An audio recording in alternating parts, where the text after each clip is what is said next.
Ko'pchilik uchun moliyaviy savodxonlik va moliyaviy savodxonlikni qayerdan o'rganish mumkinligi haqidagi savollarga javoblar yetarlicha emas edi. Bugun sizlarga aynan sizga moliyaviy savodxonlik bo'yicha ilmlarni to'laqonli berish mumkin bo'lgan 5 kitob haqida gaplashmoqchiman va bu kitoblar sizni haqiqiy ma'noda moliyaviy savodxonligingizni oshirdi degan umiddaman. Birinchisi, pul psixologiyasi. Bu kitob sizni pulga nisbatan munosabatingizni va qarashlaringizni o'zgartiradi.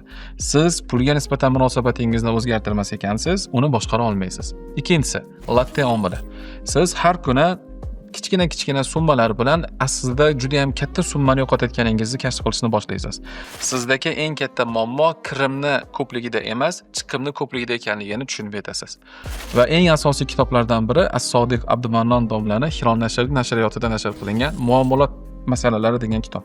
Juda ajoyib kitob va bu kitobni hamma uchun majburiy deb aytgan bo'lardim bu kitobni o'qishni. O'zi kichkina broshura kitob bo'lishiga qaramasdan sizga haqiqiy ma'noda pulni, iqtisodni nima ekanligini sizga tushuntirib bera oladigan juda ajoyib kitoblardan biri.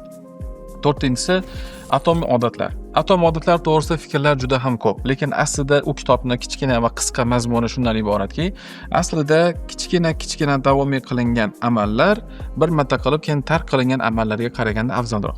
Va har kunlik 1% dan o'sishlik sizni 1 yilning oxirida 37 barobar kattaroq o'sishlarga olib kelishi mumkin ekanligini o'rgatadigan eng ajoyib kitoblardan biri.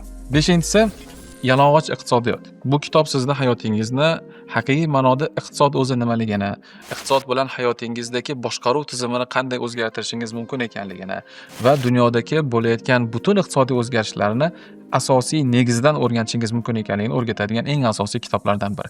Agar bu kitobni o'qib tugatarkansiz, sizni iqtisodga va pulga nisbatan fikrlashingiz tubdan o'zgarishiga kafolat bera olaman.